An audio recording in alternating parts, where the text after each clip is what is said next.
Hello and welcome to Solo Playhouse. My name's Matt. Today I'm continuing my questing with Kinfire Chronicles Night's Fall. And after the last time going off and doing a side quest, quest 17, I was battered by it. And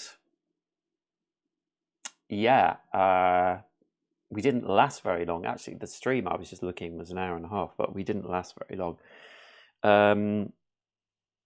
So we're going to continue. So we have a couple of options now, and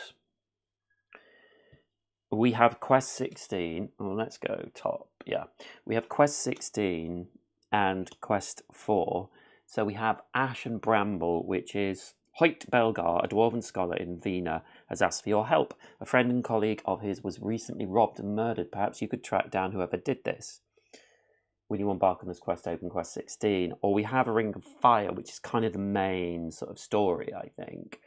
And this says, Hierophant Selin is running late and Starless Night is expected to fall. If the lighthouse isn't finished soon, there's no telling if anything will be left of Vina afterwards. You must venture out to meet her. But then it says, which I've just noticed, it says, when you venture on this quest, discard all other prompt cards. And this is a prompt card. Then open quest 4. So the thing is with these quests, other than the main quest, is I don't think there's much negativity from failing. I mean, I have this card, which is about the hero that died to save us. Now, that might come back to bite us in the bum later on. It's a memory. But apart from that, I don't know. You know, we're just playing this as is. So I was definitely, as you can see, it says quest 4. I was definitely going to go for quest 4 because we'd had such a bad time on quest 17. But if we have to discard this, we are moving on. And I don't think I'm ready to move on. We might fail this, but let's do it anyway. So I'm actually going to change this. So we are not doing quest 4. We are doing quest 16. And then I'll change everything else after the live stream. Yeah, so quest 4 will go out of play, as will this.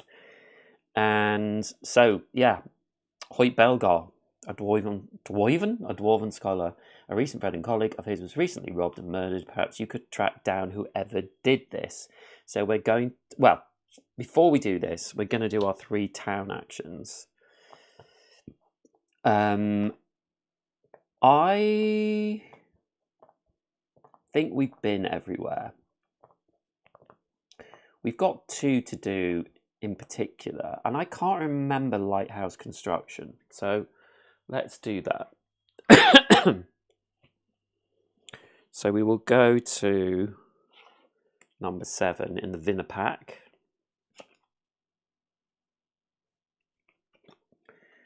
And this is it here. So it says, the construction site is bustling with workers carrying tools, shouting orders and hauling around loads of stone and lumber. You soon find yourself in the way, dodging ladders and wheelbarrows and looking around for any familiar faces. Each seeker shuffles their deck and flips over a card. If any white cards are revealed, go to event VC. Okay, I have shuffled my decks already, so let's see what we get. Well, Valora gives me a red card, and Core gives me a white card. Yes, Mystic Slam. Okay, so we go to event VC, and that will be in the Vina pack as well.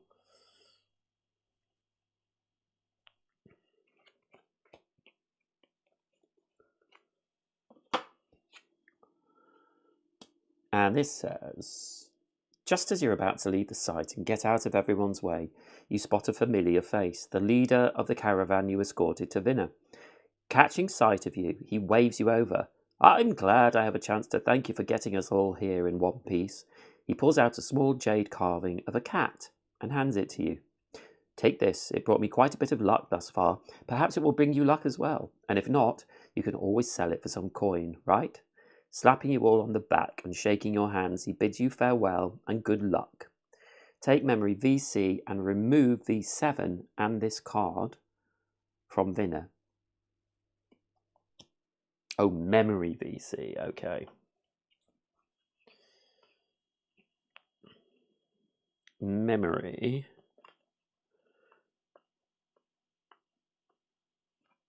Oh. There's memory VC, so we have this to reveal. Take memory VC and remove V7 and this card from Vinna. Oh yeah, that's why I've just realised I've messed up because I moved the back Vinna card back. But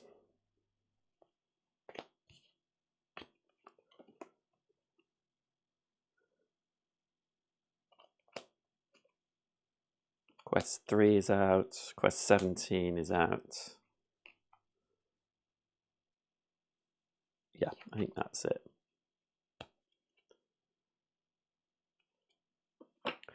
So, we have a jade cat. After visiting the lighthouse construction site, you ran into the leader of the caravan you escorted here to Vinna. As a thank you for their safe journey, he gifted you with a lucky charm, a small jade cat. You may discard this card during battle as though you were spending a fate token. Well, that's good. Yeah. That's pretty useful. So I might put it up with the fate tokens.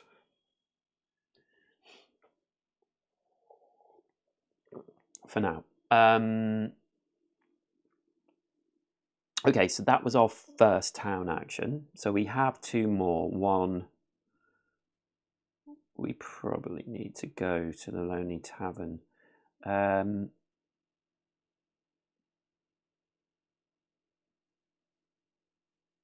been to the Kinfire Shrine. Burnt Alchemist Lab. I have been there, but I can't really remember what happened. So I'll just have another look.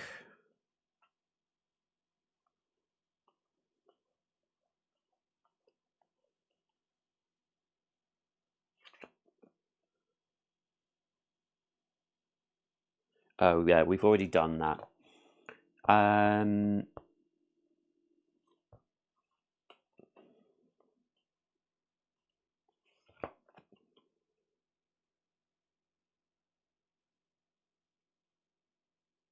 We could shop again.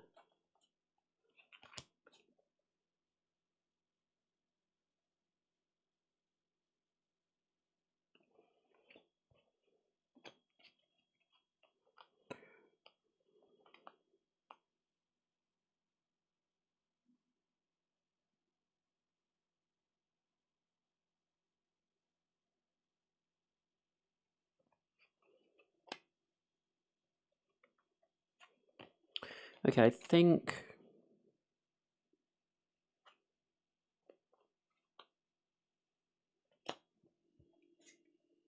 we will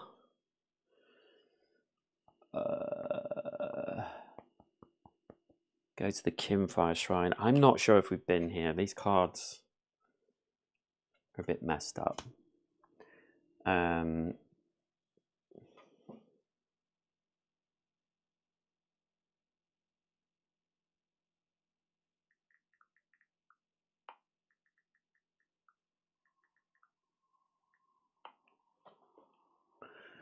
The Kinfire Shrine is small, nothing like the grand structure. Oh, I have read this before.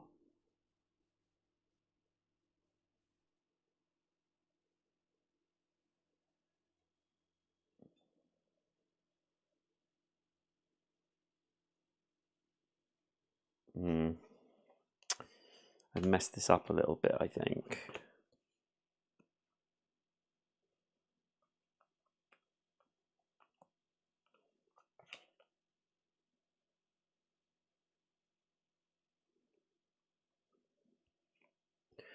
Although I haven't, it does say, yeah, okay.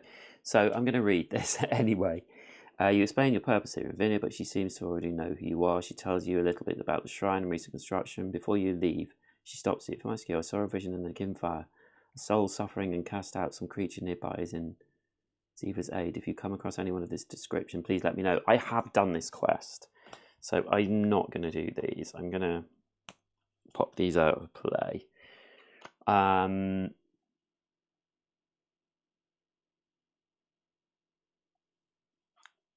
The T-Wagon.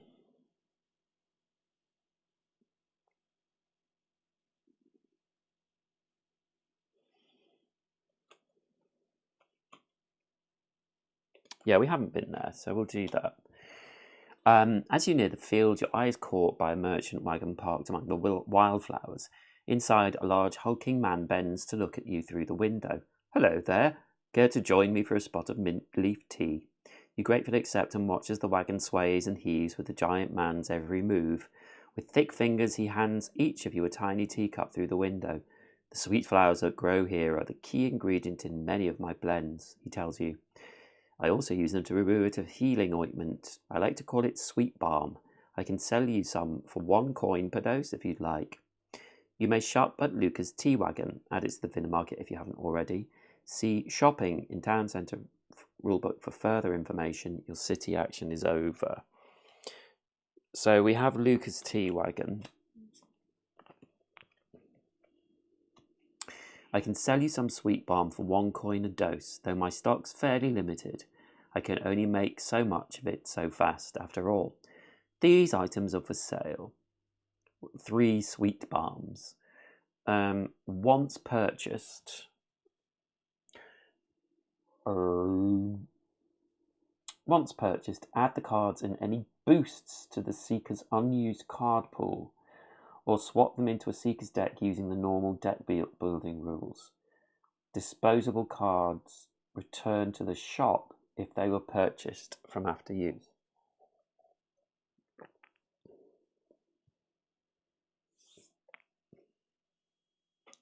Okay, so I've got quite a lot of money, so I'm going to buy 3 of them. So we'll spend 3 coins.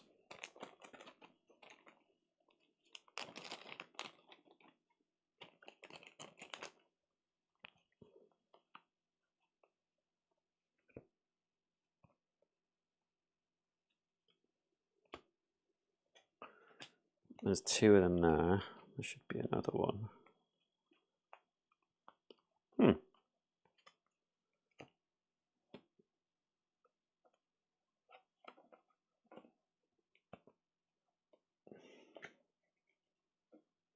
Only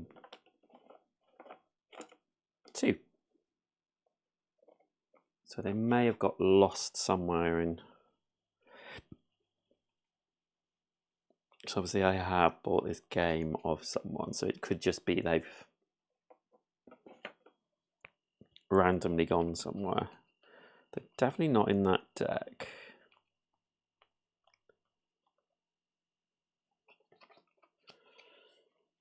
So we'll say we bought 2 for now. And if I come across another one, all well and good.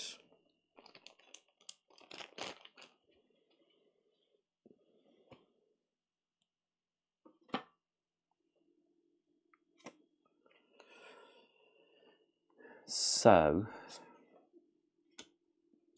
with these, the sweet balm says restore 4 health to either yourself or another seeker in your space. It's a free action. Disposable. This action doesn't have a boost card and doesn't count towards your deck size. After you play it during battle, remove it from your deck.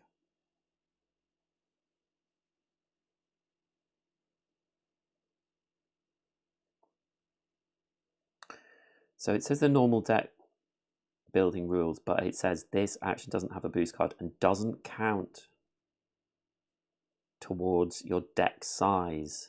After you play it during battle, remove it from your deck. So I think...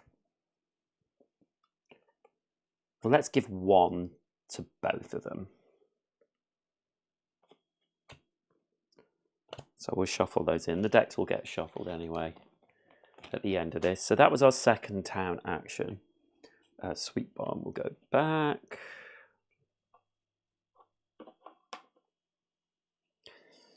And now we will go to the Lonely Tavern, which is number 6.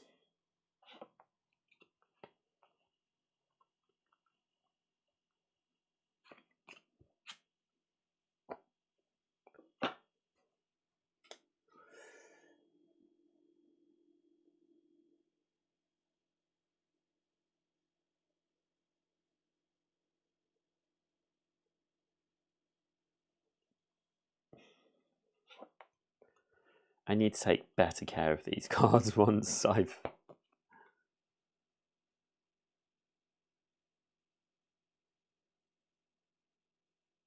I don't know why I've given these ones away. I think something must have told me to do that.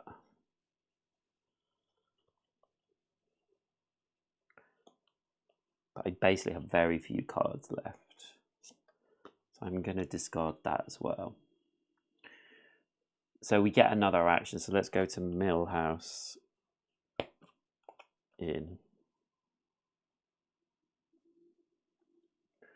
So we can sleep at this inn, basically. Looking for a hot meal and a room for the night. Your room and board are free here as long as you're in town. If you stay the night you see sleeping at inns in the town exploration rulebook, your city action is over.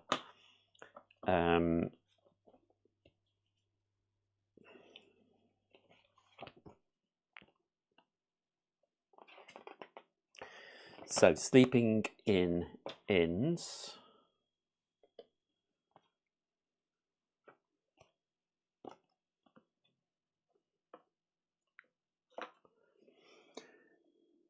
When you visit an inn as a city action, you will typically be offered the option to sleep.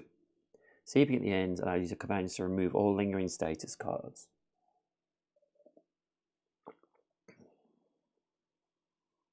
Which is interesting, because I think I keep removing them beforehand.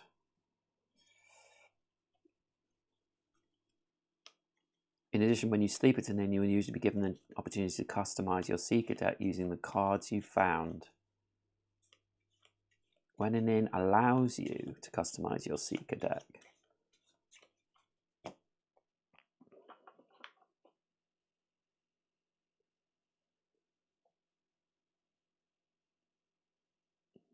it doesn't say anything about doing that. That's what's confusing to me, because I have done that. I'm just going to leave our decks as they are. Maybe I've done it too early.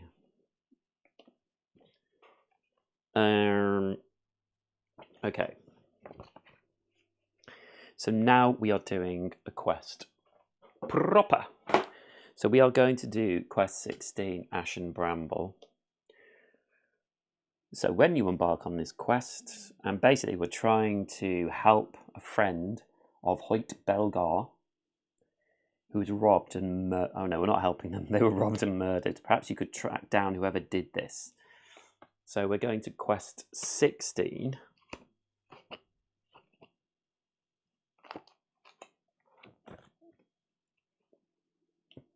Ash and Bramble.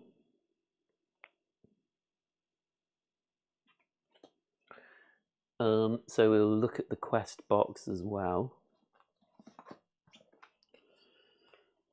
which is here.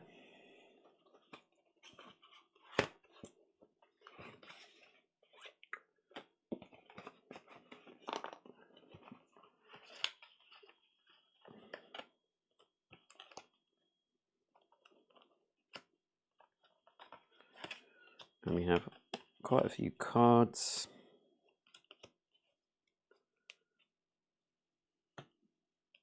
And some tokens. Okay, and a nasty beast. So let's read.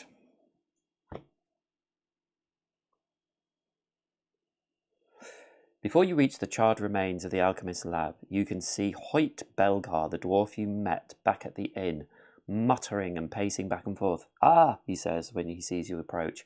I feared you wouldn't come. The dwarf bows a little awkwardly. I give you my thanks. Excuse me. You reassure him that you're happy to help. This lab, he says, turning to the burnt ruins, it belonged to my friend, Mika. He was a scientist and alchemist. I'm a scholar as well, but was never as talented as Mika. It was his obsession, really, his tools, his journal. He called it his legacy. He wanted his discoveries to make a difference and to one day pass it to his son. But now it's all gone. His tools, his alchemical notebook, there's no sign of them among the ashes. Someone thought of his life was worth taking in order to get them. Please help me find whoever did this. Help me restore Mika's legacy for his family. Go to 16.1.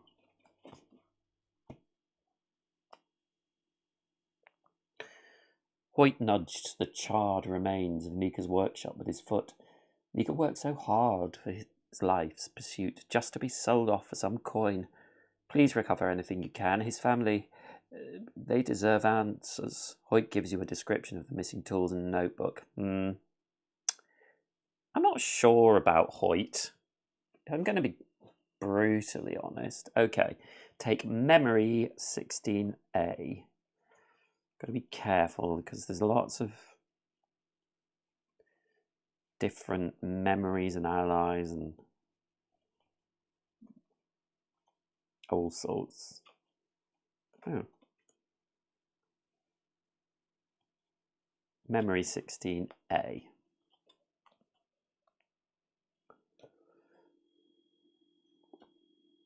Hoyt gave a description of the items he believed were stolen from Mika's workshop: several large glass vessels, an engraved silver alembic, and Mika's alchemical notebook, a bronze tome enchanted to withstand fire.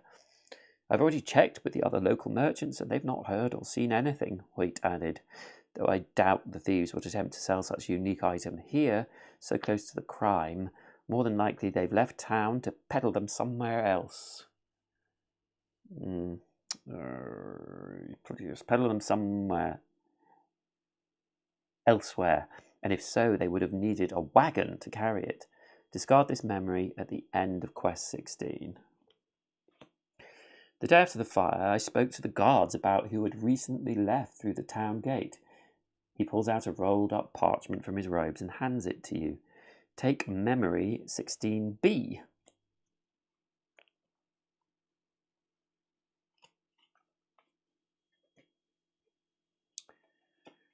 16B. According to the town guards at the gate, 3 wagons left Vinner the day after the fire. One belonged to a group of leather workers. They were wearing leather tunics and leather travelling boots and carried tools with them, including various knives. They left Vinner travelling west. One belonged to a group of elven pilgrims who had been visiting Vinner's Kinfire shrine. They were wearing long hooded robes, wore leather boots, and carried short blades for protection. They left Vinner travelling southwest. The last wagon belonged to a group of mercenaries. They wore travelling cloaks over their armour, had armoured boots, and carried war hammers and maces. Jeez, they left for Vinner travelling south. I don't want to see them. Go to 16.2. They sound scary. You set out to investigate Mika's death and the fire that claimed his workshop, considering where you should begin. If you search the wreckage, it's possible that some clues survived the fire. The priests at the Kinfire shrine might also be able to shed some light on the matter, as they would have been responsible for taking care of the body. Finally, Lucas' T-Wagon has a clear view of the workshop. Perhaps Lucas saw something that night. Choose from the options below. You may not return to an encounter that you have already visited. To search the wreckage of the workshop, go to 16.3. To visit the Kinfire shrine, go to 16.4. To question Luca, go to 16.5. Well, let's search where we are first. Let's go to 16.3.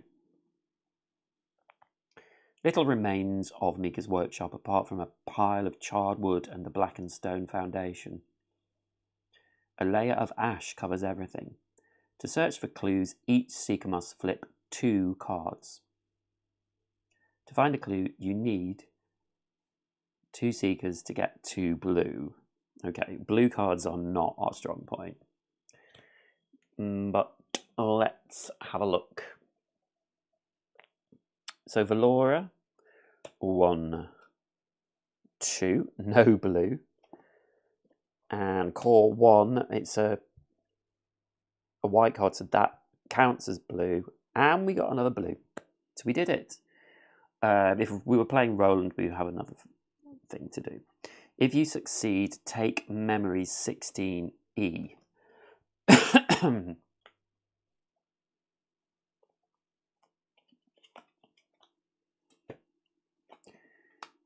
So this says, you found a set of footprints at Mika's workshop. The tracks appeared to be underneath the ashes, suggesting that they were made before the fire.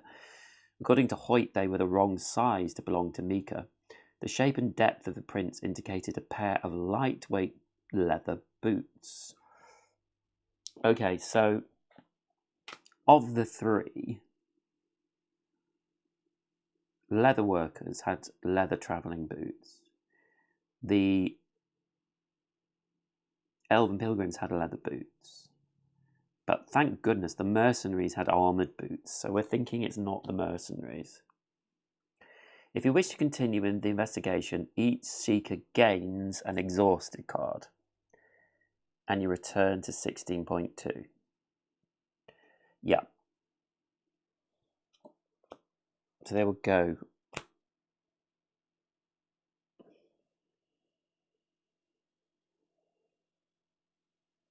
into our discard.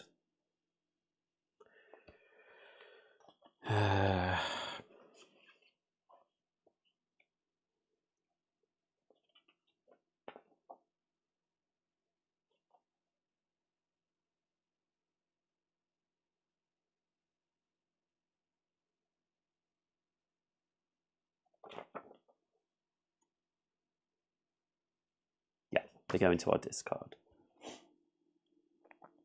So I think I'm going to speak to Luca because I liked him and he seemed like a genuine person. So I'm going to go to 16.5.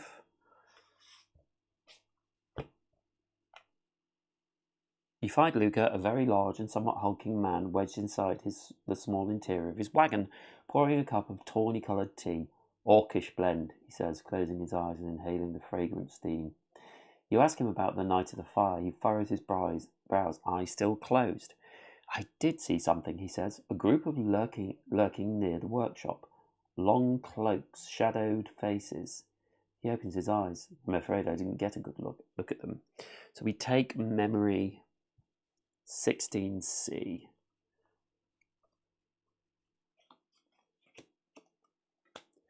Luca's tea wagon sits not far from where Mika's workshop once stood. He claimed he saw a group of cloaked figures lurking in the area the night of the fire. Does that help us at all? Leather workers, they were wearing leather tunics. Elven pilgrims who were visiting, they were wearing long hooded robes. Okay, so I think it's the elves. I think it must be the elves because it's definitely...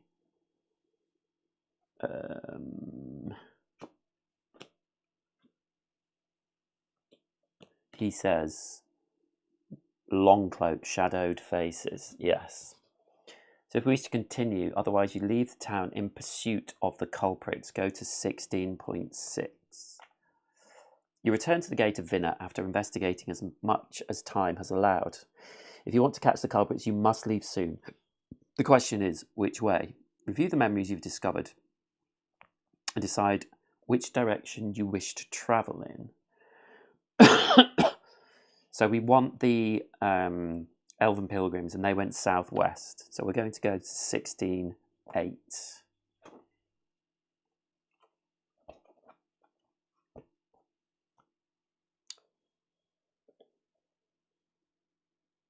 So 16.8 says, you travel southwest and soon come across the pilgrim's wagon lying overturned across the road and deserted.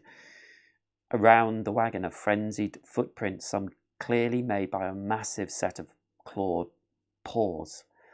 Inside you discover the shattered remains of Mika's glass vessels, along with his silver alembic, the side scarred with deep gashes. Discards memory 16A through O, then take memory A through E, these are all those ones, yeah. Then take memory 16F.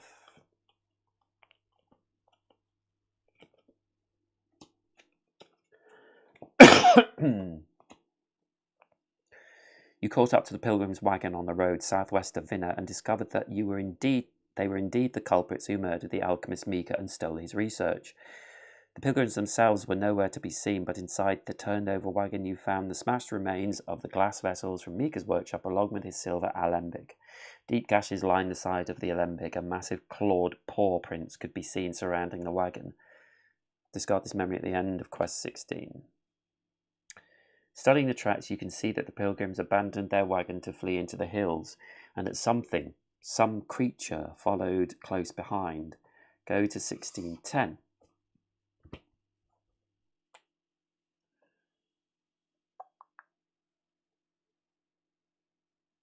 Okay. The pilgrims left clear tracks leading into the wilderness. You follow them up a sharp slope where the green foliage of Vinna gives way to dark, gnarled trees with red trunks and purple-hued underbrush. This strange landscape must have been left behind by a starless night.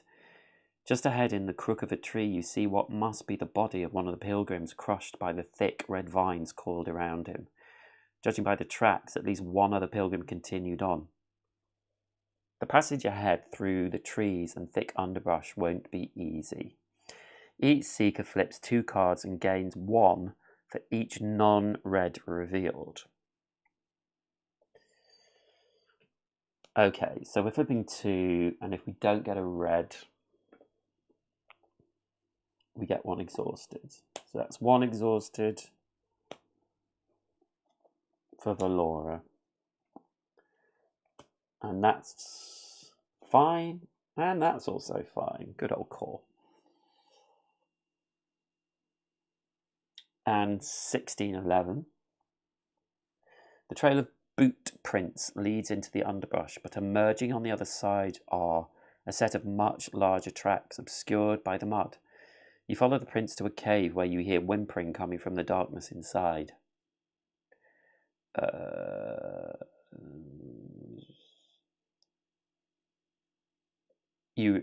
The red vines along the walls almost appear to be moving. Open the atlas to map 20 and put ally 16A in play.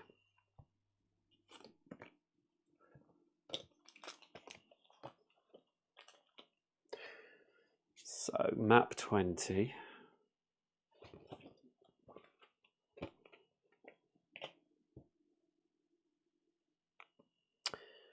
And ally 16A in play.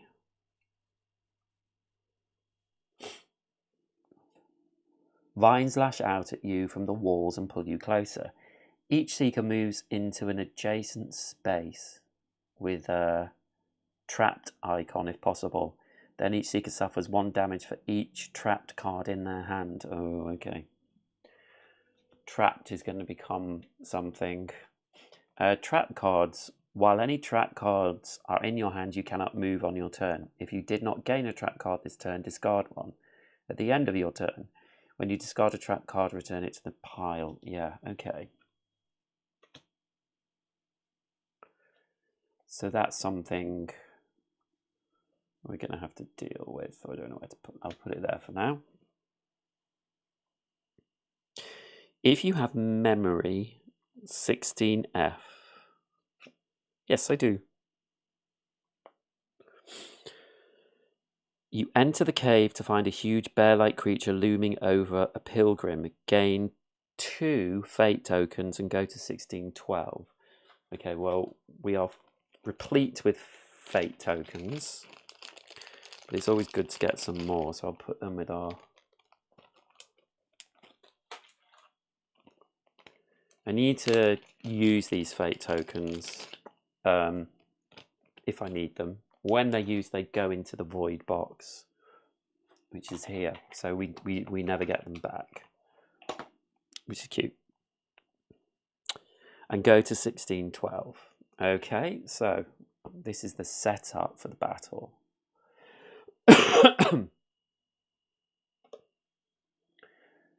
So the battle setup, so the vines get their own marker. So they will activate when that comes out. So I think I'll put vines down here. I'm going to move my money and my extra fate tokens out of the way for now.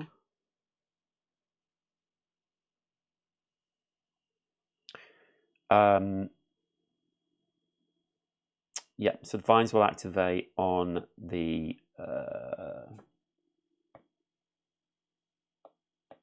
darkness chit coming out. I do have my cat. So that is another fate token.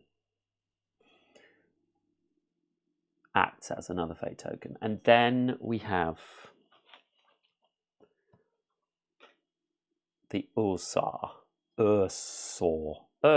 yes. Ursor. And they're going to have all these other tokens by them. They have 20 health. They will focus on the hero with the most trapped cards. And let's read their attacks. So they have their top one is the monstrous beast lashes with sharp gleaming claws and does 8 damage to one character in their space. The Ursor bellows and rips at whatever it can reach, both you and the grasping vines, entangling it. So this is 5 damage to anyone in its space. Before attacking, the Ursor discards all trap tokens from its sheet. So that's bad news. And then the bottom one, with a roar, the Ursor snatches up an enemy in its massive paws and flings them against the wall. Discard all statuses from this sheet. Oh, right, okay. So it's going to be hard to keep trapped on the Ursor. Then move the Ursor and a Seeker in its space, if there are any, to a space containing a trapped icon. That Seeker gains 2 hurt along with a trapped. Then the Ursor refocuses. Okay, so it's not going to do direct damage, but it will give us hurt cards which do damage when we have a turn. Okay, so let's move this over to the side. That's the Ursor. So we will get a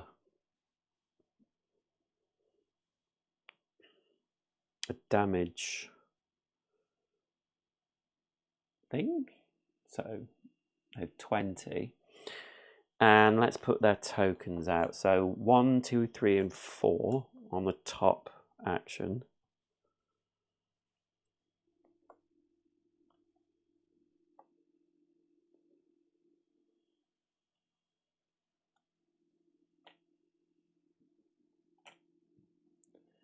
Five, 6, 7, 8 on the bottom.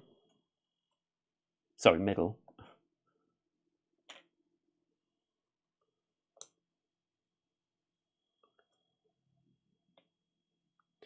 And then 9, 10, 11, 12 on the bottom. And we have our vines as well.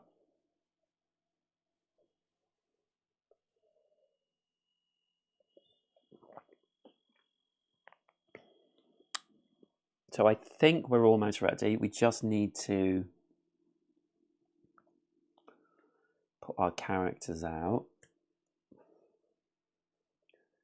So I'll put them there and there. The Ursor, this big beast, will go here. And if a Seeker is defeated, you lose the mission. If the Ursor is reduced to 0, we go to 16.4. So that's it. So we will shuffle our decks.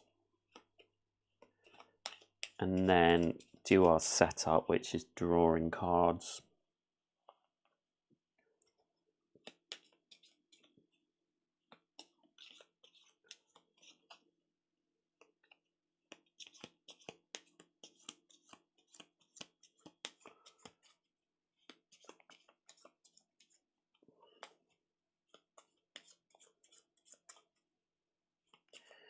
So Valora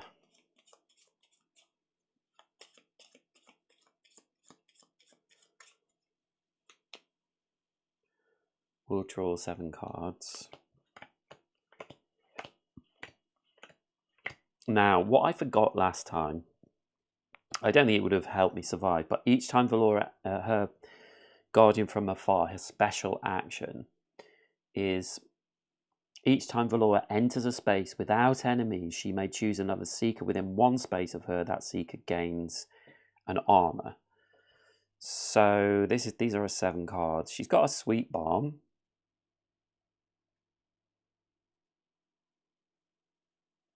And she's got an Exhausted.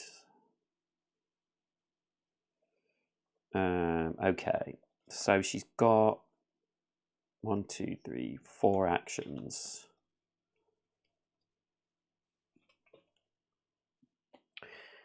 And then Core will shuffle up as well.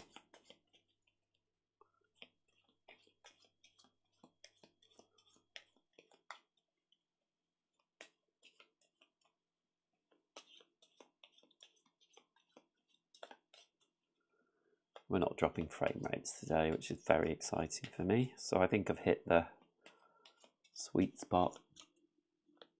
I think you can read a lot of stuff. Apart from this, that's because of my light. I could turn that light down, actually. Okay, we've shuffled. So Core is going to draw 7 as well. These are his 7 cards. Wow, he's got a lot of great cards. We're going to put his actions at the front. He also drew his Sweet Balm. It's kind of a shame, really, to be drawing them next time, maybe. He also has 1 Exhausted, which I will put on top, actually, because we need to remember those. But he gets 3 armor, so I'll put 1, 2, 3 armor at the back of his deck. Okay. So I presume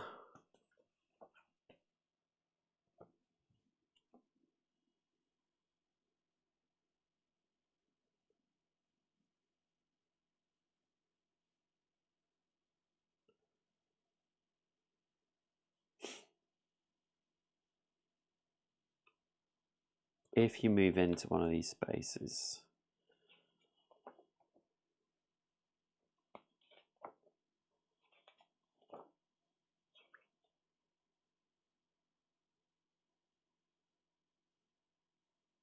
yeah, when we enter the space. Okay, good. So let's begin. We've got our bag. It's all ready to go. Yeah. So last time, quest 17, I kept drawing bad tokens. Like, it certainly didn't help me. What have I done there? I'll just turn that over. Yeah, it certainly didn't help me at the start. Okay, we've got Valora. So if she wants to do damage, she's gonna have to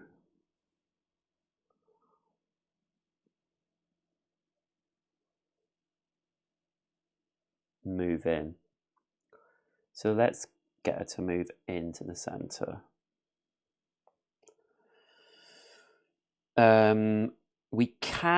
We have a capture rune attack, which hits Ursor with a trapped. We also have one that does 2 hurt. Oh, Also, we've moved into space without enemies, so we give Core an armor. Oh, Core's special ability is each time another Seeker within one space of Core is damaged, Core may redirect one from that Seeker to himself. So he can use his armor. Oh. And we have this exhausted, so doesn't do anything now. When we discard our hand, suffer 1 damage. Suffer 1 damage for each card you discard. Okay.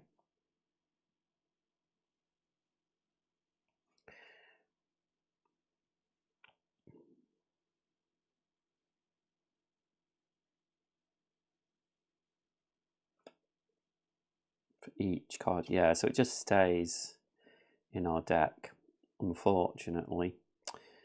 So we do want to do 3, we want to do 2 hurts. That could be quite useful. The thing is with this is they're going to discard these.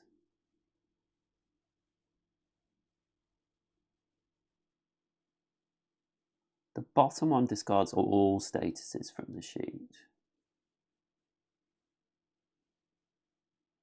So, yeah, I think I'm going to use Splatter Arrow.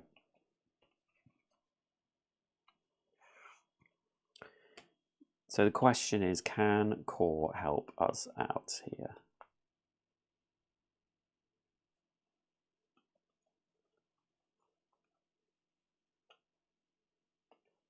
No.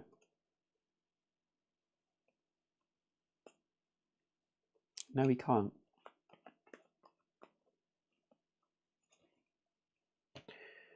So we're going to do 2 damage. So down to 18. And 2 hurt. So we're going to take 2 hurt cards, and I'm going to put one on the bottom because it will have to take that. And one on the top action as well.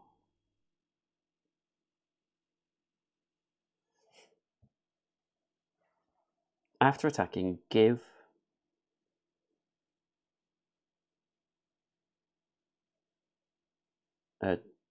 damage to every other enemy and Seeker in your target space. Yeah, it's just the enemy.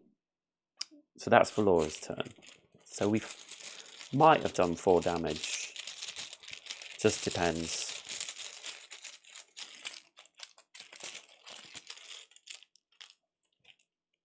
Okay, it is Core's go. Interesting.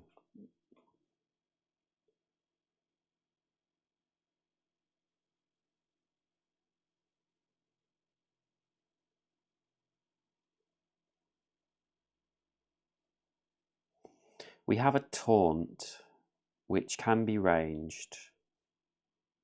So I could move and gain 2 armor. And if your target is in an adjacent space, move it to your space. Oh, I should also say, because Valora used this, Ursa will target her now.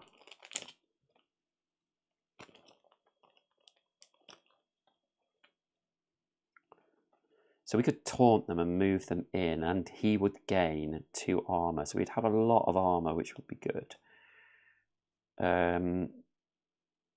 This is just 1 damage. He hasn't got a lot of action, actually. So,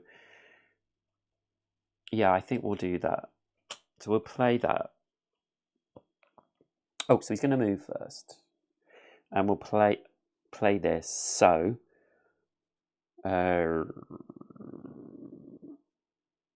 we gain 2 armor. So he's now got 1, 2, 3, 4, 5, 6 armor. If your target is an adjacent space, move it to your space. So this is dangerous, but hey. This attacks damage cannot be increased. So there's nothing that Valora can play because it doesn't work. So that's that turn.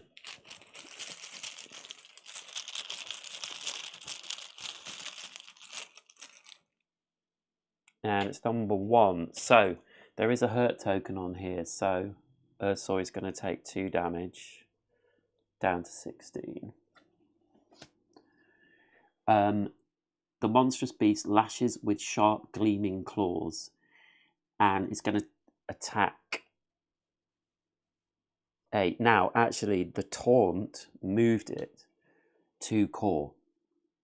So it's 8 damage, but he has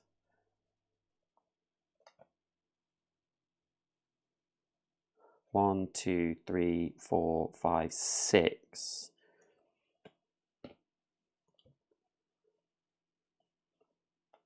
And Valora can't help.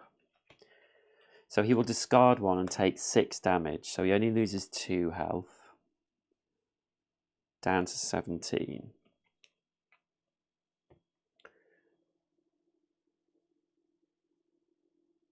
So that's not too bad.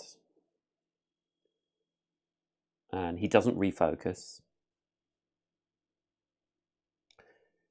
And we will draw another chip.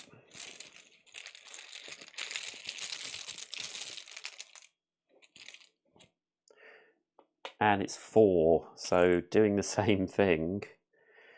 So now he has 5, so he does 5 armor. So he discards another 1 and takes 3 damage. 1, 2, 3.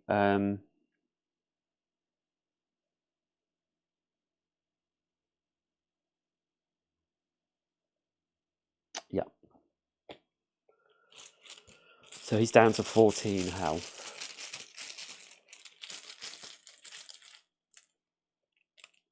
Okay, we drew the darkness chip, so it's the vines. Each seeker moves into an adjacent space with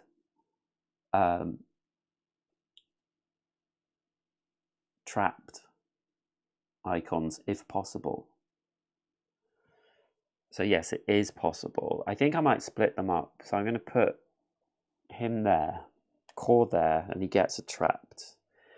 And I'm going to move Valora into here, and she gets a trapped card.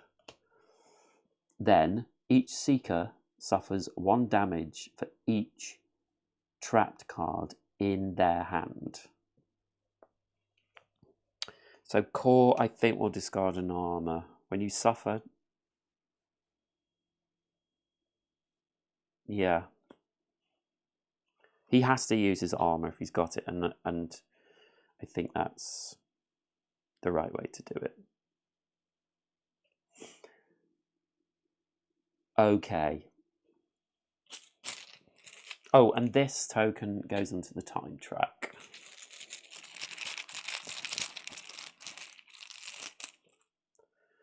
So Valora again, which is nice because she is ranged, so she can still attack. I think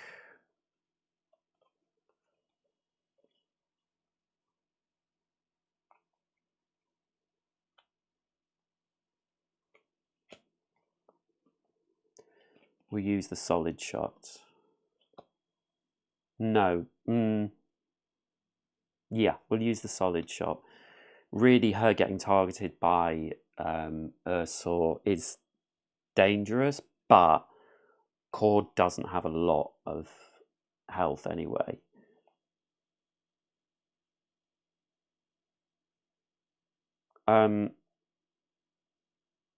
So I'm just gonna retcon a bit, and I think this is, I don't see why this can't happen. Each time Valora enters a space without enemies, she may choose another seeker within 1 space of her. That seeker gains an armor. So I could have moved her first and given him an armor. I think that's fine. I don't see why not. So she's doing solid shot. This will bring focus onto her. She's doing 3 damage. So he's down to 13.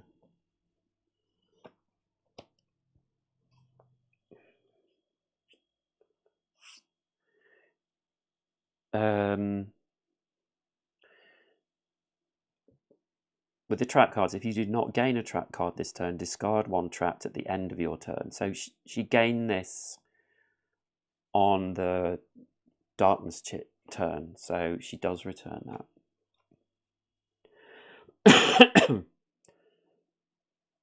But she has got the focus now.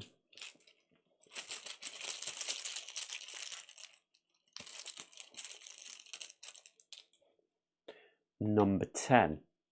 So that's this one. So discard this card, the enemy suffers 2 damage. So it's down to 11. Discard all status from the sheet, then move Ursor and a Seeker in its space, if there are any, to a space containing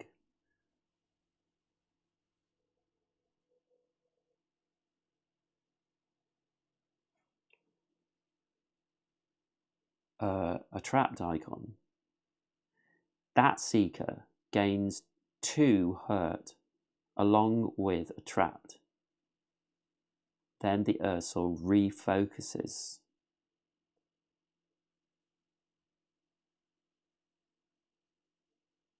Okay, so I'm going to move it into here.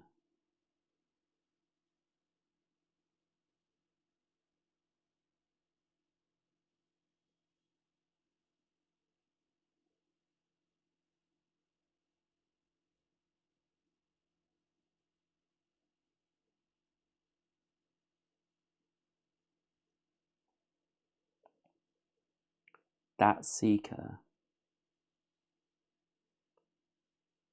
She didn't move with him, so she won't get damage, I don't think, goes hurt. Along with a trapped, then the Ursor refocuses. So he's going to refocus, but it's the most trapped, and Valora doesn't have any. So it's core that he will refocus on. I think that's right. Okay. So 6. So 6 is 5 damage.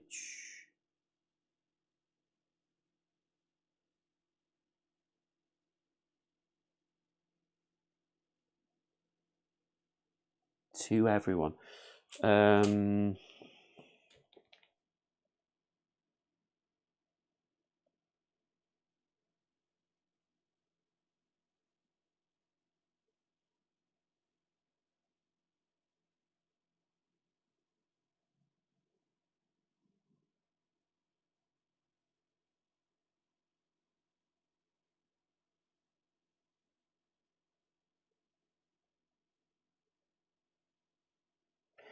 Yeah, so he's going to move towards core.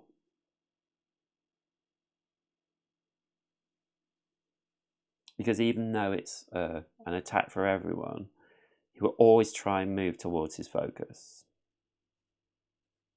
So he can stay there. And he can't attack. There are interpretations of these rules, and it's not always 100% clear. Okay, so we have one of our heart tokens, so that means either of our... Oh, I should have. Okay, he has no more action left. So he will lose his armor.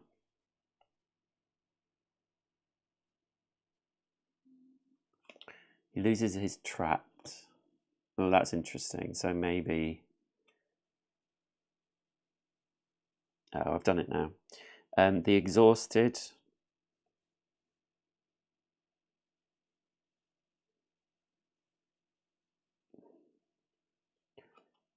gets discarded, so he does 1 damage. And then all these go away again as well. So his lantern is charged. And he draws 7 cards.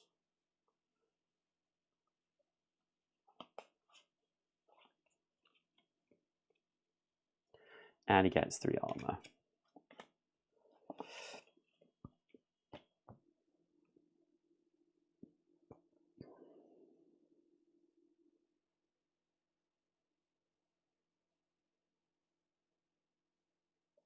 I wonder if enemies get these as well. What did it say?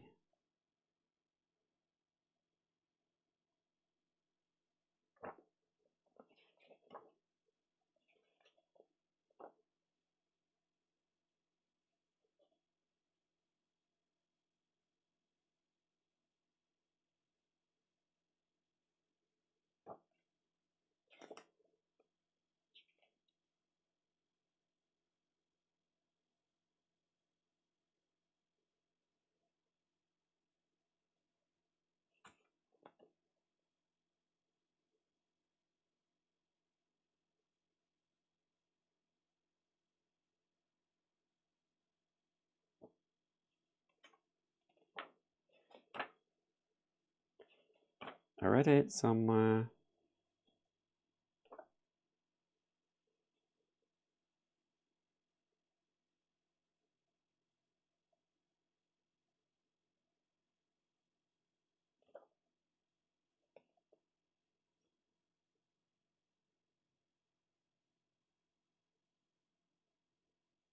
Yeah, both. So he does get attrapped because he moved in here. So I would put it. 1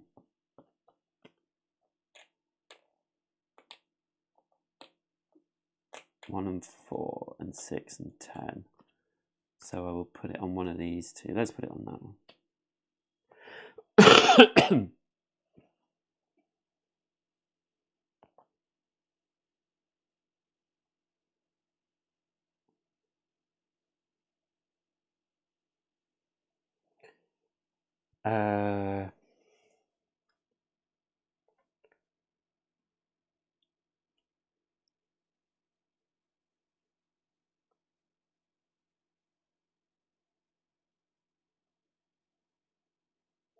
So I think he's going to use his charge for 3.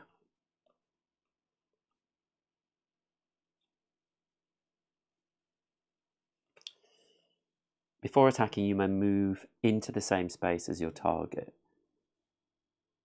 So he can't move. No, he can move now. So he will move there.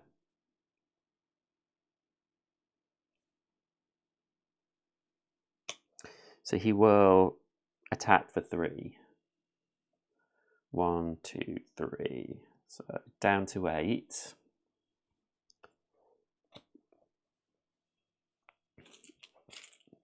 I want to do as much damage as possible, and he does have his lantern now, but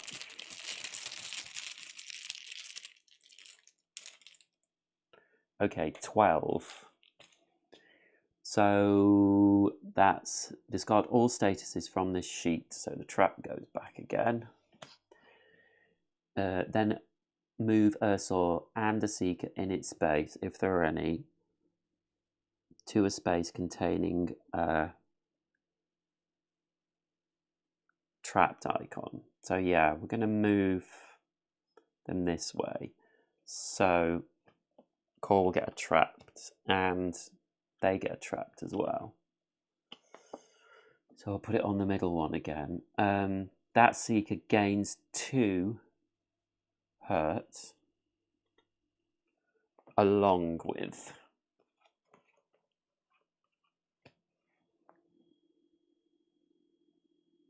then Ursula refocuses. So Core still has trapped, more trapped, so he will stay as the focus.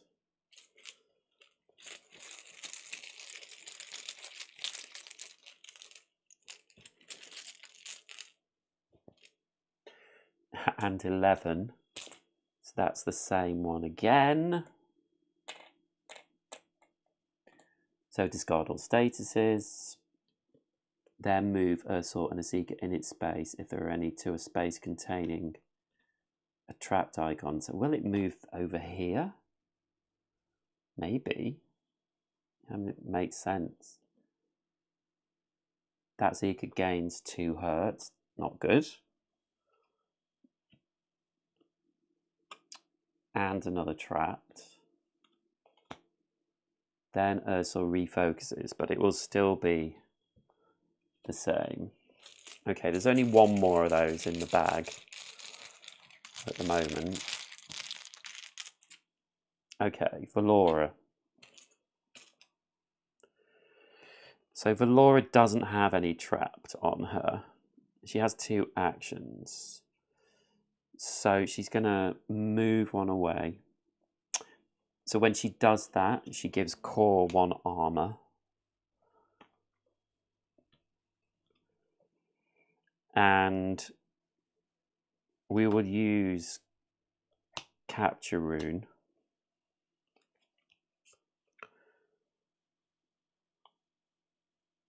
And Core will boost her attack by 1 using his Crush.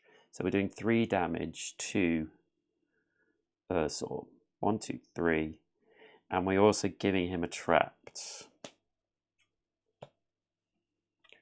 So we will put it on this one because he's got more chance of drawing that than anything else. Valora still has 2 actions. And this is a free action. So I'm actually going to use this. No, maybe I won't. He's discarded his Sweet Balm. No, I am going to use it because he's got a lot of damage on him. So as a free action, I'm going to use the Sweet Balm. After you play it, remove it from your deck. So we're doing 4 health to him. 1, 2, 3, 4.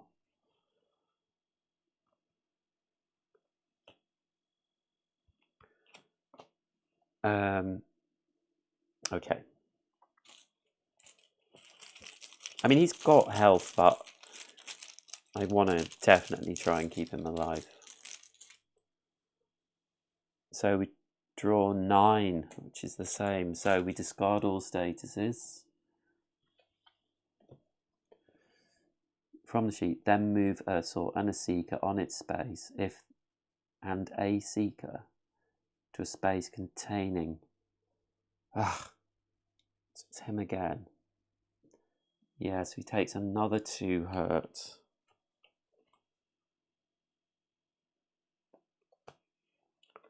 And another trapped. Crikey.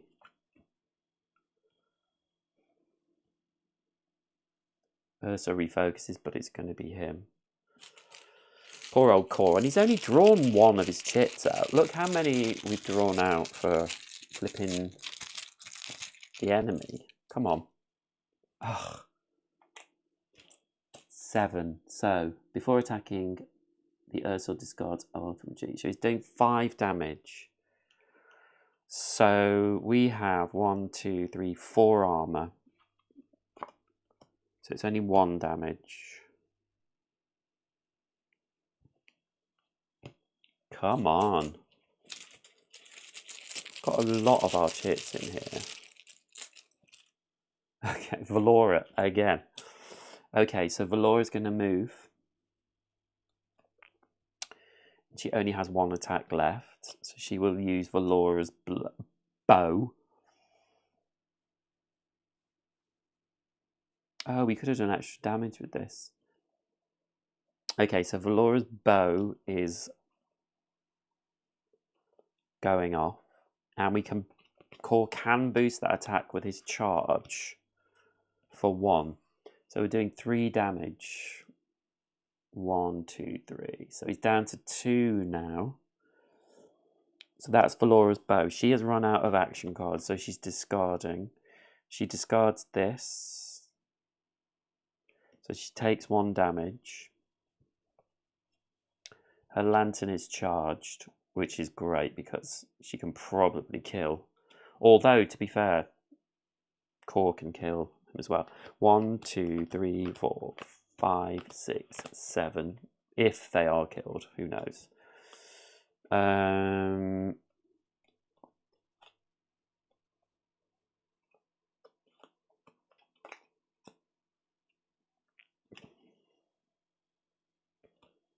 So that's the 7 cards. Okay. If we draw one of our chips, we can kill him. And it's core. So, core. At the start of your turn, suffer 1 damage, ignoring shields per hurt card in your hand. 1, 2, 3, 4, 5, 6. So he goes down to 10 health.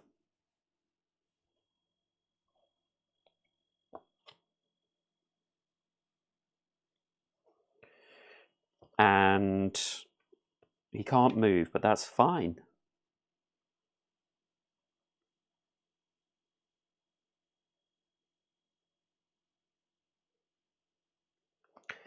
He's going to use his blazing crown.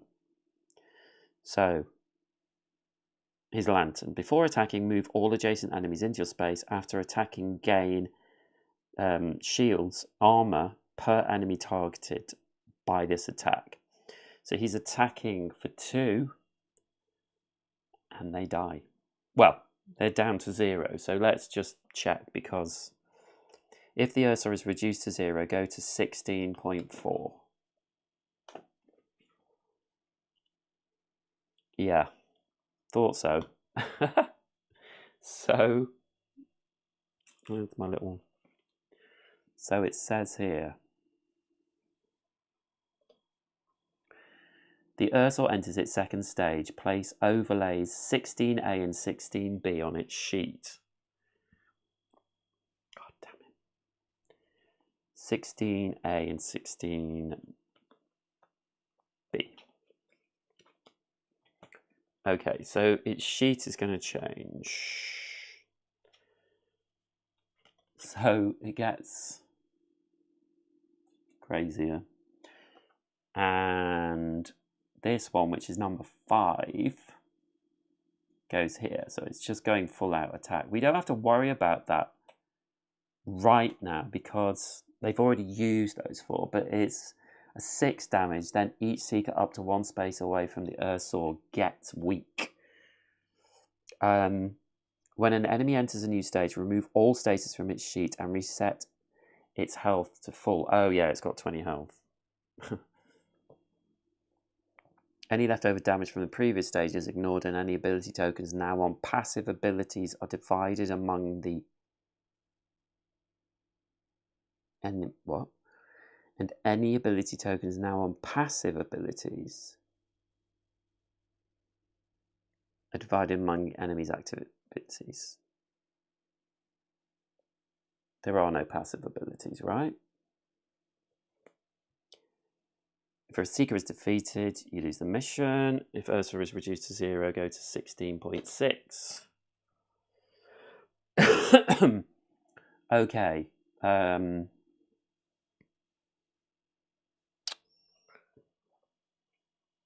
So we've used Adamant, Blazing Crown. He is at the end of his turn, so he discards 1 hurt. Hurt is bad because it really...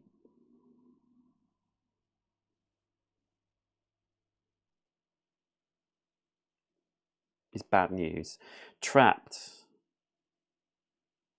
We put a trapped back.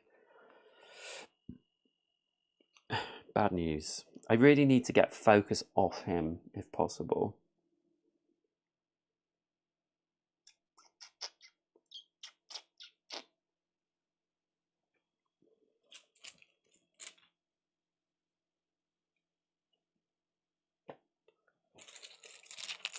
Yeah, I really do. So 2. Oh, this is the bad one. 8 damage. So he has 3 armor, so it would be 5. This is really bad. I thought we were going to defeat this one.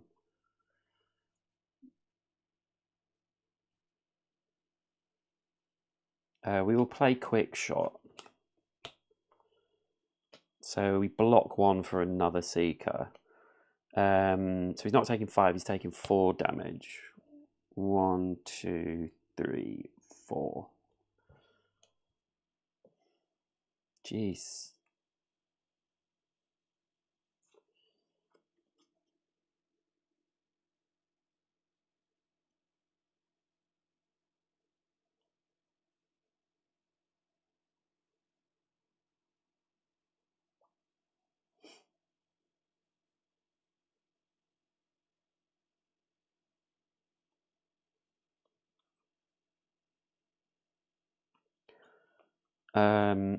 I might have to use one of his turns to discard a card, but it's difficult. Okay, so we have another action. And I'm going to use Valora's shot to the knee because it brings back focus onto her.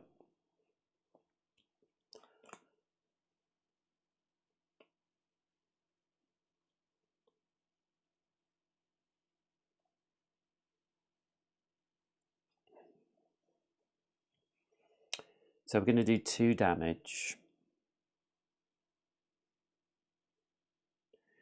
And 2 trapped. So I'm going to put that on the middle action and the top action because he can't use that one yet. And then I'm going to move, and I'm going to move here.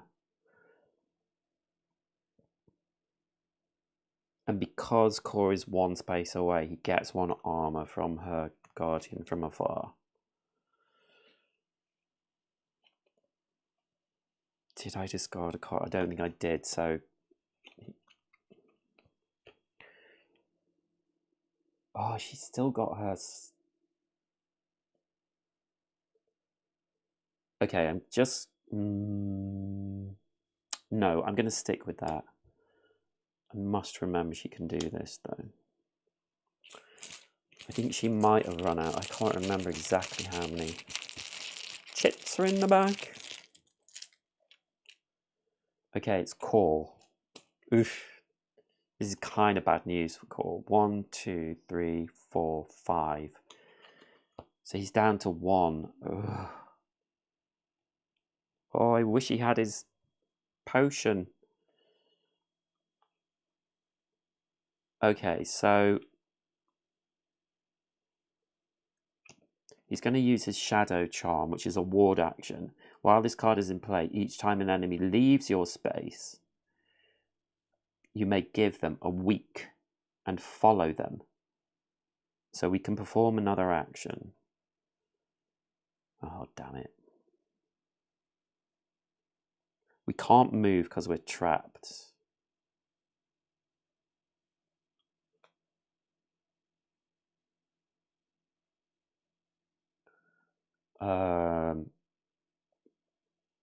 The thing is, he's going to die next time. Like, there's nothing I can do about it.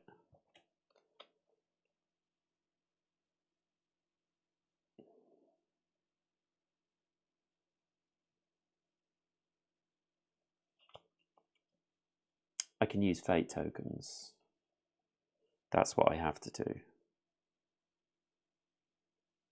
Okay. He's not going to play Shadow Charm.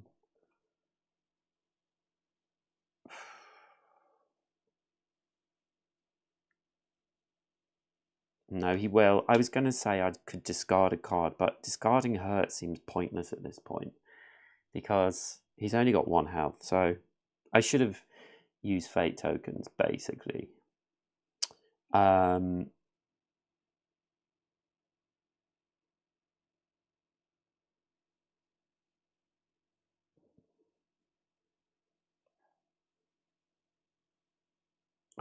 I need... Yeah, it's difficult. I need to get focus off... Oh, it is off him. But I'm going to draw it back to him now. which is why I shouldn't do this. So I'm going to pass and draw or discard one card. So I'm going to draw, discard one hurt.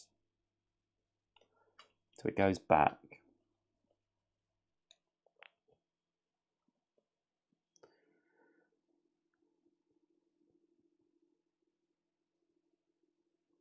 I think we're done.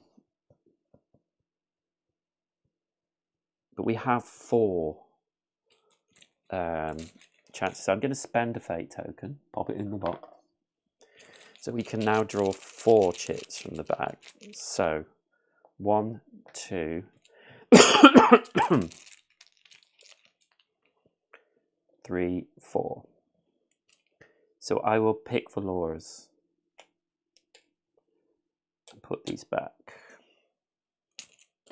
So Valora is going to use her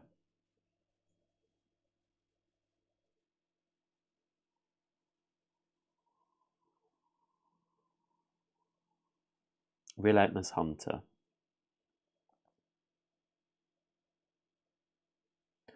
So I can attack anyone.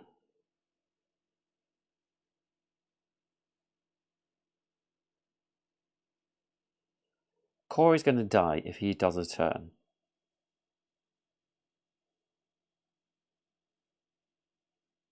There's just no way I can take 18 damage off. It's crazy to think that. But we've got to try it. I'm just wondering if I should move away.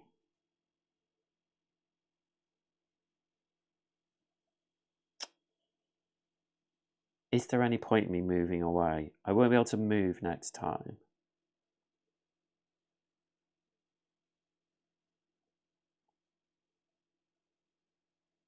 I'll do it. So I'll get one trapped. And then I'm going to use my snipe. Because I can still attack them. I'm going to attack them for 7. So they're down to 11.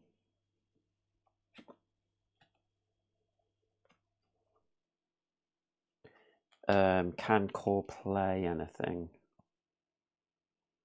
He has got some block, so he could help her with that.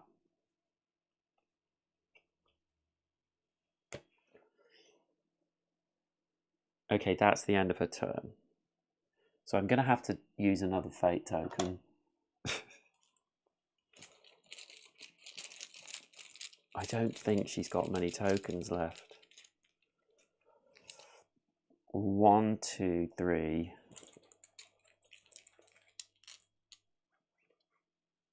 4. Okay, so I can't activate Core. The 3 is an 8 damage.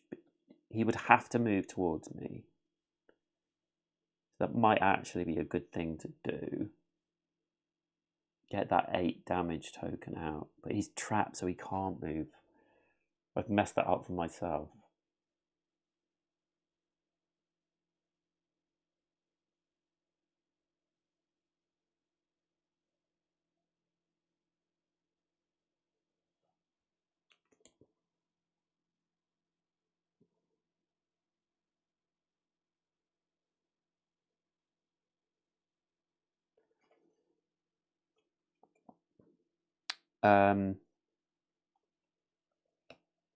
If I use this, we're going to put all the chips back in the bag, and I think that's not great.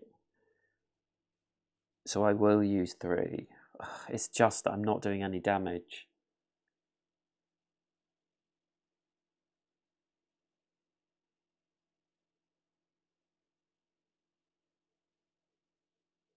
I need to do damage.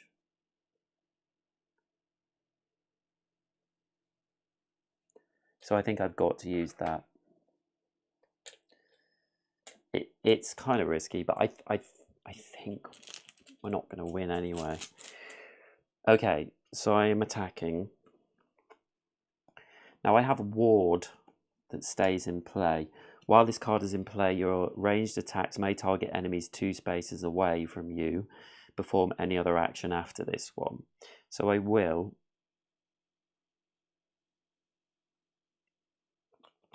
play Quick Shot, which is 2 damage, and we can perform another action after this one.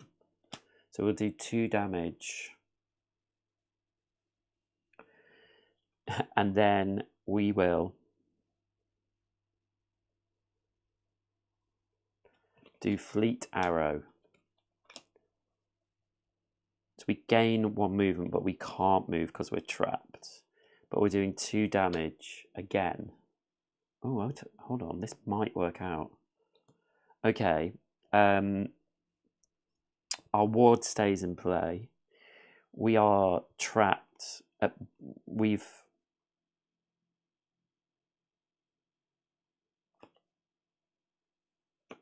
At the end of our turn, so the trap goes back. We have no action cards, so we discard them. Our lantern is focused again. We draw 7 cards. 1, 2, 3, 4, 5, 6, 7.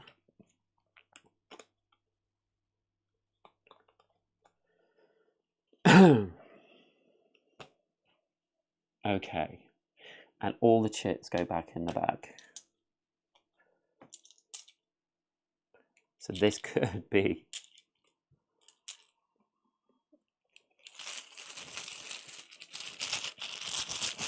This could be it. Or it could be the end.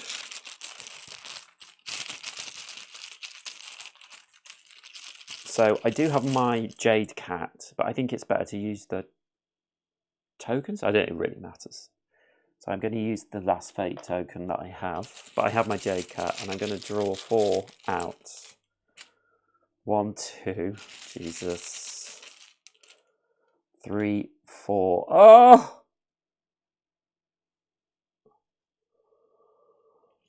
Okay. So if I use 4, they're trapped. So I will use 4.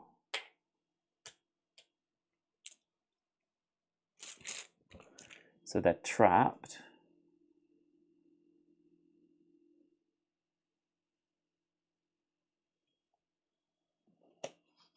And I don't think...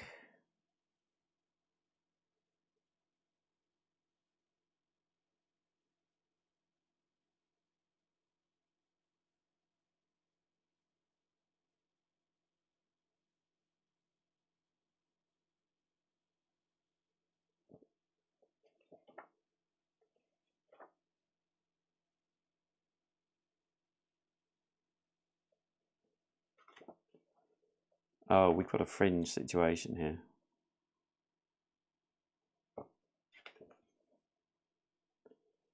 And focuses on that Seeker. This is shown in lower portions. Some enemies hate the Seeker with the most health, blah, blah, blah.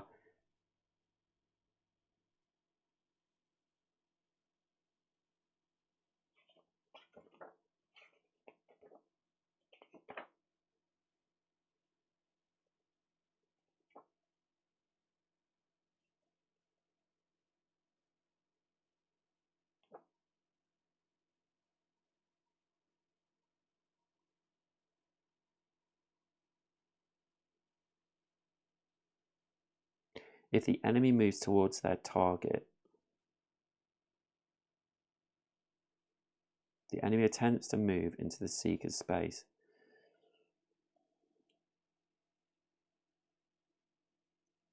I think it's going to attack Core because it hasn't moved.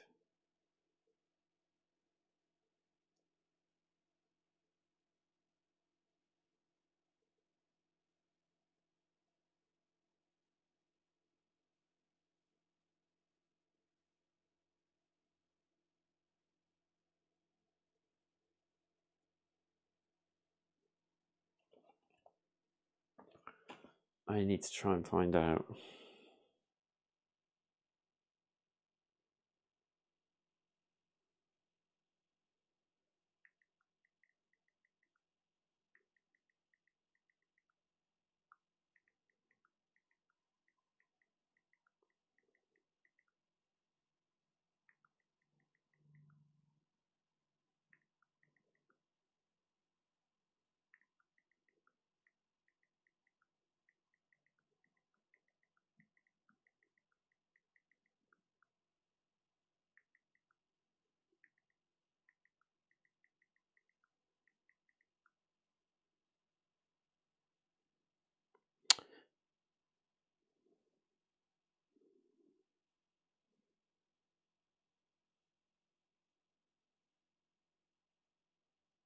No, it won't. That's what the internet just told me. So I'm going to discard our Jade Cat to draw 4.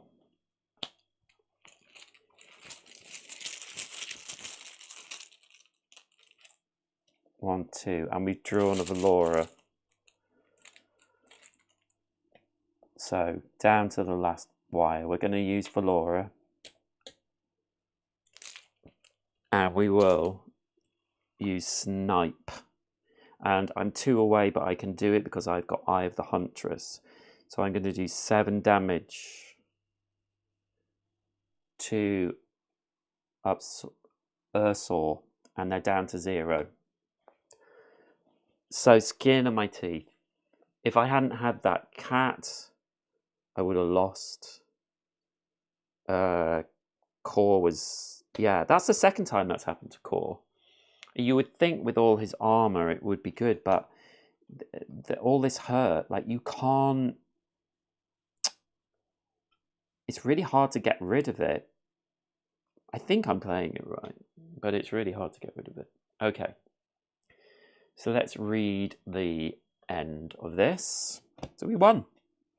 If the Ursa is reduced to 0, read 1614. With a great bellow, the Ursa snatches the pilgrim from behind the rock where he was cowering. You won't be taking its dinner away from it. The Ursa...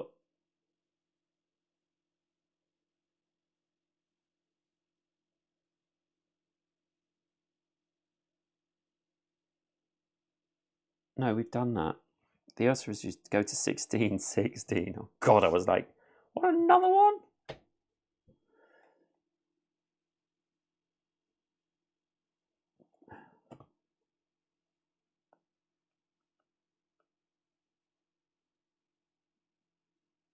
Yeah, that was the second stage. God, I was freaking out then.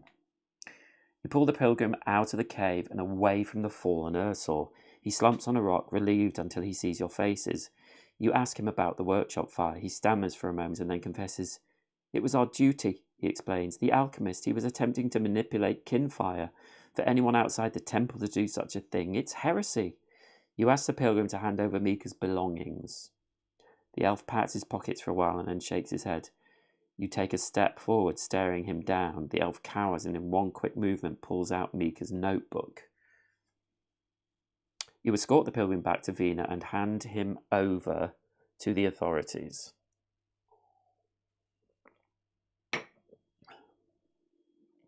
Hoyt shakes each of your hands vigorously. You must have put in the fear of night. You must have put the fear of night into him, he says. Were you able to recover any of Mika's belongings? If you have memory F16, oh, God, blimey. 16F, I do. Discard it and open a copper treasure pack. These, that's being discarded as well. So I'll just discard these things. That goes back there. This goes back into the back of this.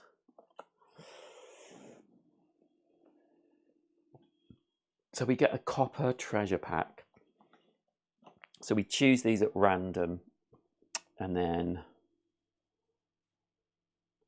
we get to open one of them. And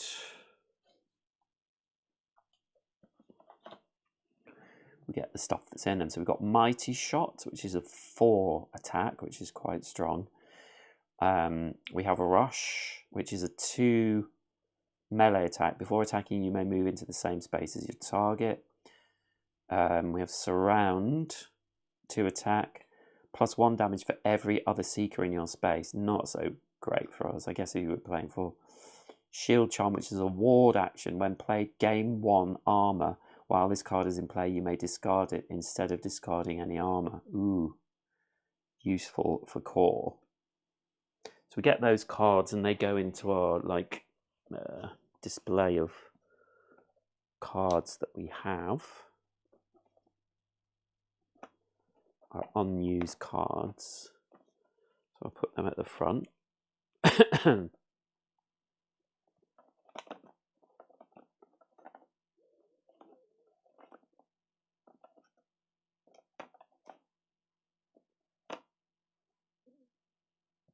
Crikey.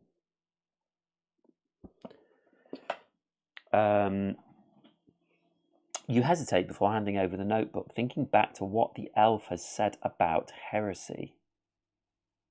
Conundrum.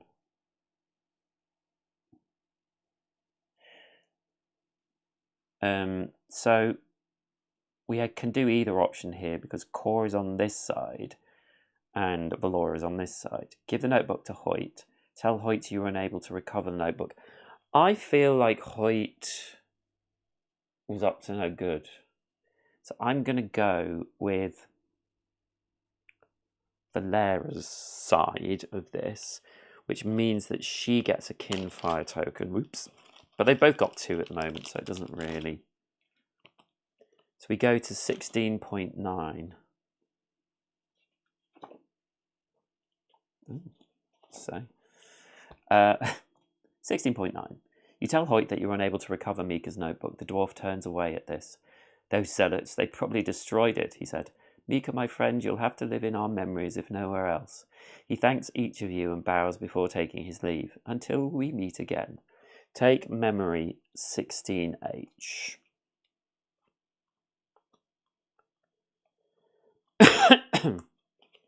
(16H) You recovered Mika's alchemic notebook from an elven pilgrim who was involved in Mika's murder. With its bronze pages, the glowing text is supposed to include alchemic formulae involving Kinfire. You chose to keep it in your possession rather than give it up to Hoyt Belgar. So we keep that, one of our memories. This quest is over. Gain 3 city actions. So quest 16 is done. It doesn't really say to discard that, but I will. And we have 3 city actions. As usual, I will do city actions at the start of the next. I don't know why I do it that way around, because it would be quite nice to go into a quest fresh. But that's how I do it. There we go. That was quest 16. It's quite nice because, again, it felt like down to the wire. And I think last time I didn't really use my fate tokens. And I'm aware that I used a lot. I have 2 still in my supply. So I will have 2 next time. So, you know, we'll see. We get to keep this as well. I don't know why we keep these, but we do. And yeah, again, really enjoyable. I really like the card play. I can imagine, like, I don't know if you were playing this with maybe 3 people would be the sweet spot, as is the way with many of these things. It's so nice, the interaction you get. So even when someone is playing their turn, there is chance for interaction. These all go away. We do keep our exhausted cards in our hand, so I'm going to do that this time. I think maybe I've been discarding them after I finish filming, but we have 1 exhausted. And I think she has 2. Yeah, she has 2. But yeah, I really like the cards. It's really interesting. It works really well. And I like it. Okay, there we go. That is it for tonight. I will be doing a members video tomorrow where I'll be playing one of my favourite Garfield games. So if you're not a member, please become a member. It's very cheap, helps me out. You get members videos and I talk about you. But that is it for tonight. Thank you so much for watching, and please like this live stream video, and click subscribe, and I'll see you next time. Bye.